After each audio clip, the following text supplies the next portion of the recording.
صرف اس کے سامنے خواب بیان کیا جائے جو اس کی صحیح تعبیر بتا سکتا ہو، یا وہ اس سے بہت محبت رکھتا ہو، یا وہ قریبی دوست ہو۔ حاسدوں اور جاہلوں کے سامنے خواب بیان کرنے سے بچنا چاہیے۔ صحیح بخاری میں ہے، نبی اکرم صلی اللہ تعالیٰ علیہ وسلم نے ارشاد فرمایا،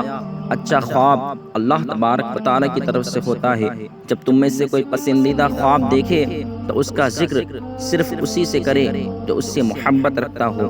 اور اگر ایسا خواب دیکھے کہ جو اسے پسند نہ ہو تو اس کے شر سے اور شیطان کے شر سے اسے پناہ مانگنی چاہیے، اور اپنی بائیں طرف 3 مرتبہ دھتکار دے، اور اس خواب کو کسی سے بیان نہ کرے تو وہ کوئی نقصان نہ دے گا۔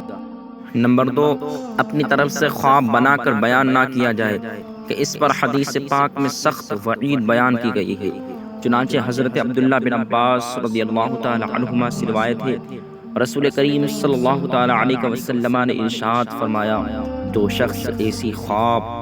گھڑے جو اس نے دیکھی نہ ہو تو اسے اس چیز کا پابند کیا جائے گا کہ وہ جو کے 2 دانوں میں گرہ لگائے، اور وہ ہرگز ایسا نہ کر سکے گا۔ 3، ڈراؤنے خواب دیکھنے سے متعلق حدیث پاک میں ہے کہ جب تم میں سے کوئی اپنی خواب سے گھبرا جائے تو کہہ لے، اعوذ بکلمات اللہ التامات من غضبہ وعقابہ وشر عبادہ ومن ہمزات الشیاطین وان یحضرون،